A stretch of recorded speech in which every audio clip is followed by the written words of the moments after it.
Yo, what is good, Knicks Nation? Welcome back to Knicks Media. This is Richie, and I'm finally back. I have not been creating content here in this channel in the last week, and it's been driving me crazy. I had to get my room redone. I got the walls and floors redone, so I had a lot of people here all week, so I was unable to make any content, and I'm still in the works of recreating the whole background and all that good stuff, but I'm so happy to finally make Knicks content because it's been a long time. In this video, I want to talk about last night's loss against the Milwaukee Bucks. I also want to talk about the report from Begley saying that RJ Barrett and Julius Randle are both guys that the Knicks feel like are part of the future and they want to build around them. Before I hop into the video, I just want to mention, if you guys are new to Knicks Media, do not forget to hit that subscribe button. If you guys want to check me out over on Instagram and Twitter, that is at nyknicks_media. And if you guys enjoy the video, don't forget to thumbs it up. With that being said, let's jump right in. So first off, let's talk about last night's disgusting loss. I was unable to make a recap video because my room was still not done at that time, but I'll briefly go over it since it was definitely the worst loss of the season for the New York Knicks. We had a whole All-Star break. We saw Julius Randle and Obi Toppin representing us, the New York Knicks, on All-Star Day. Obi Toppin got snubbed in the dunk contest, but I'm not going to get into that. And then Julius Randle did his thing in the All-Star game. And then to start off against the Milwaukee Bucks, we got absolutely creamed. Julius Randle had his worst game of the season. Elfrid Payton looked like an absolutely terrible point guard. And the team just looked like we got out-hustled, out-coached, and it looked like a Milwaukee team that had a week to prepare. And they did not want to get blown out by the Knicks again. They want to come for revenge. And listen, I understand that it's unfortunate and that was a terrible game to watch, but what's putting me at ease is, hey, we beat the Milwaukee Bucks earlier on in the season in blowout fashion. And if you remember, we were 0-2. Our first two games of the season we lost back-to-back. And then the third game was against Milwaukee. And that was Tom Thibodeau's first victory as the New York Knicks head coach. It was a statement victory. It kind of showed what this Knicks team could do against top-tier talent. And that kind of woke us up. We're like, whoa, that was crazy. And then here we are. You know, one game after All-Star break, we got blown out because this Milwaukee Bucks team, they're one of the best in the East. They're top three, obviously, and they have an MVP candidate in Giannis Antetokounmpo, and they're just a very well-coached team. It looked like the Knicks did not have a good game plan, and I don't think we're ever going to be able to play good as a unit, especially if Julius Randle is having an off game. You know, he kind of looked like he was last year. He was turning the ball over. He was not looking for his teammates, and when he did look for his teammates, he kind of turned the ball over way too much. He did have a good amount of assists, but he just cannot shoot the ball. He cannot get into rhythm. Overall, it was just a really good defensive game plan from the Milwaukee Bucks. I am not concerned about Julius Randle's future for the rest of the year by any means. This is just what it takes when you have a really good coach in Mike Budenholzer against the New York Knicks team. They had a whole week to prepare, and they knew Julius Randle's weakness. They had to really hone in and shut him down, and that's exactly what they did. Whenever Julius got the ball, he got double teamed in the paint, and they just built a wall around Julius so he cannot get going. So that was really the reason why I feel like we lost. But some positives from that game: RJ Barrett, he proved to be a guy that is continuing to shine, and we're going to get into Julius and RJ later on in the video. But last night, man, RJ Barrett looked like the best Knick on the team. Obviously, Julius Randle had an off night, and we want to see Julius and RJ be the go-to guys. We want Julius to be our number one scorer, and then RJ, we need him to be our second scorer if we really want to make a push and be competitive all throughout the year. And RJ stepped up. He was hitting very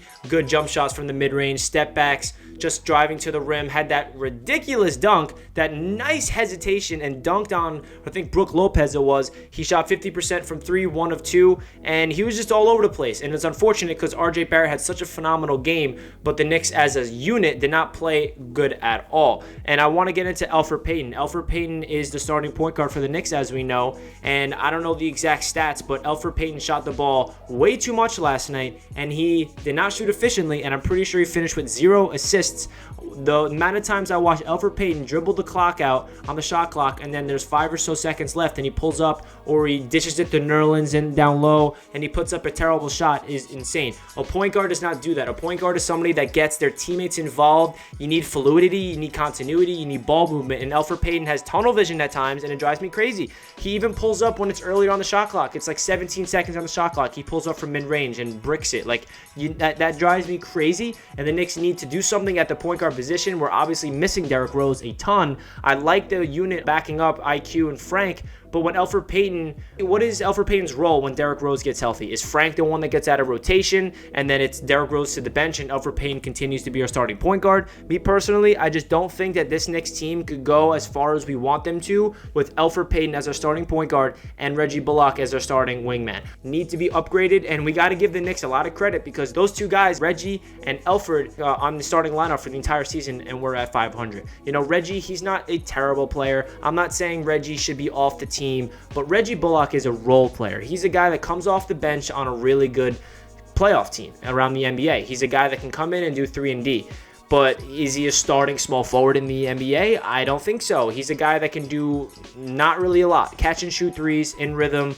He's a volume shooter, and then he plays good defense up on the perimeter. So that's why Thibodeau likes him in the starting lineup, because of his defense. But we need to replace those two. What are they going to do with the trade deadline? Who knows? There's a lot of rumors, but the focus of this video, what I want to talk about the most, is the trade deadline and hearing that Julius Randle and RJ Barrett are not going to be in any single trade conversation unless it's for a superstar, which they're not going to do. There's a lot of rumors speculating, and this is from Ian Begley, and he tweeted out saying and wrote a whole article about the Knicks don't look like they're going to be aggressive, do not look like they're going to go out there and shoot for the stars for a superstar right now. If they're going to make a move, it's going to be on the smaller scale, such as a Derrick Rose trade, trading a second-round pick and a player for an established veteran like D Rose. Maybe they will do a similar trade like that. Maybe a guy like JJ Redick. You never know. I'll go deeper into who they should really target the trade deadline in future videos. But this report is really interesting because for them to really say Julius Randle, RJ Barrett, those are our guys. These two guys are untouchable. Everybody else, they're on the trade block. That basically means Mitchell Robinson and some of these guys are open to be traded. Do I think they're going to trade Mitch? Do I think they're going to trade Emmanuel Quickley and Obi Toppin? I don't think so. I think it'll be smart to hold on to Julius, RJ, Emmanuel Quickley, Mitchell Robinson, and Obi Toppin. I think those are the five guys that they really should. And I would hold on to Frank Ntilikina. Me personally, I know a lot of people have mixed feelings on Frank Ntilikina, but I just feel like his defensive upside is ridiculous, and he's still only 22 years old. So his upside is through the roof, in my opinion. So I would hold on to those six guys in RJ Barrett, Julius Randle, Frank Ntilikina, Emmanuel Quickley, Obi Toppin, Mitchell Robinson, and then you never know. The rest of the guys can be up on the market if they want to improve, but I just do not think that this Knicks team can go far in this season with Elfrid Payton and Reggie starting, especially Elfrid Payton as a starting point guard, because we understand how important the point guard position is in the NBA. And for Elfrid Payton to have inconsistent point guard play and not feeding the ball to RJ Barrett, not getting anybody involved,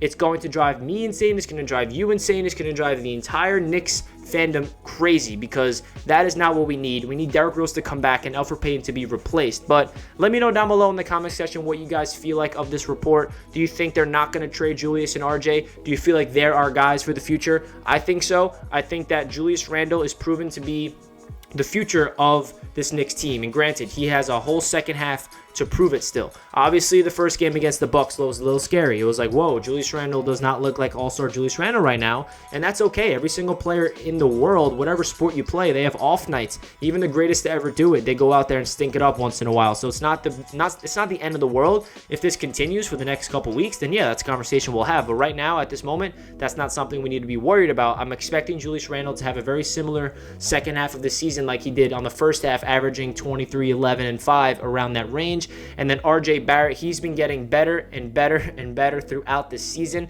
I feel like he's getting more comfortable. I feel like he's kind of putting the team on his shoulders in a way. Like, yo, this is my squad. Like, he got drafted here. He's a high draft pick, and he has a lot of proving to do because last year he was not on the first and second all-rookie team, as we know, and he is using that as fuel, and he's trying to show the league that I'm an upcoming star. And right now he's only 20 years old. He's doing everything we want, and the biggest revelation for RJ Barrett, as we know, is his shooting from beyond the arc. He's shooting like 48% from downtown in the year of 2021, ever since January 1st. I don't know if that's exactly it, but that's pretty much what he's doing, shooting around 48% from downtown. We all thought that RJ cannot shoot. We all thought that he's a slasher, which he is. He's more of a slasher mentality. That's what he's best at. But if he can knock down the mid-range jump shot like we saw last night with the step backs, if he can be consistent from beyond the arc, having those catch and shoot rhythm three-pointers, that is another RJ Barrett that we're going to see in the future. And remember, he's only 20 years old. He's getting better and better on the defensive end as well. He crashes the boards. He does everything. And I just feel like RJ is our guy that we need to build around. And he is 100% untouchable in my mind. I don't think